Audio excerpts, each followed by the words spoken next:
بادشاہ اور آدمی۔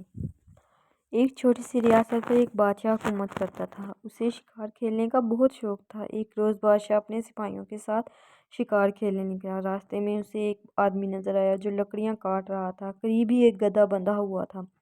ایک جھونپڑی بھی نظر آ رہی تھی۔ بادشاہ یہ دیکھ کر بہت حیران ہوا کہ اس غریب کی جھونپڑی بہت چھوٹی تھی اور اس میں صرف ایک آدمی ہی لیٹ سکتا تھا۔ بادشاہ کچھ دور تک گیا تو اچانک تیز آندھی اور طوفان شروع ہو گیا۔ بادشاہ کے سپاہیوں نے فوراً اسے واپس جانے کا مشورہ دیا، لیکن بادشاہ نے کہا کہ تم سب واپس چلے جاؤ، میں تو اس آدمی کی جھونپڑی میں رات گزاروں گا۔ یہ سن کر تمام سپاہی حیرت زدہ رہ گئے۔ ایک نے کہا، بادشاہ سلامت، اس جھونپڑی میں مشکل سے ایک آدمی رہ سکتا ہے، آپ ہمارے ساتھ واپس اپنے محل میں چلیں۔ مگر بادشاہ اپنی بات پر قائم تھا۔ اس نے کہا کہ تم سب کل صبح سویرے یہاں آ جانا، میں یہ دیکھنا چاہتا ہوں کہ غریب آدمی اپنی زندگی کیسے گزارتا ہے۔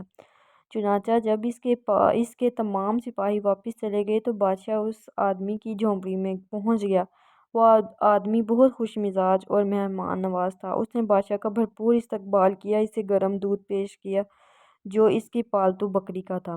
پھر اس نے بادشاہ کو کچھ پیاز کے ساتھ ایک سوکھی روٹی دی جو بادشاہ نے کسی نہ کسی طرح کھا لی۔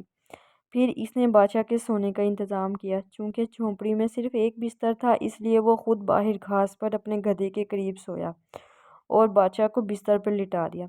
پوری رات بادشاہ کو نیند نہیں آئی، کیونکہ اسے اپنے محل کے نرم بستروں پر سونے کی عادت تھی۔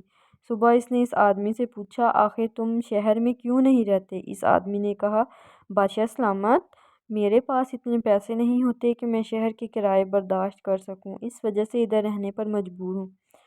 بادشاہ کو یہ سن کر بہت دکھ ہوا۔ اس نے فوراً اپنے محل کا ایک کمرہ اسے مفت میں دینے کا حکم دیا اور شاہی خزانے سے اس کے لیے ماہانہ وظیفہ بھی جاری کروا دیا۔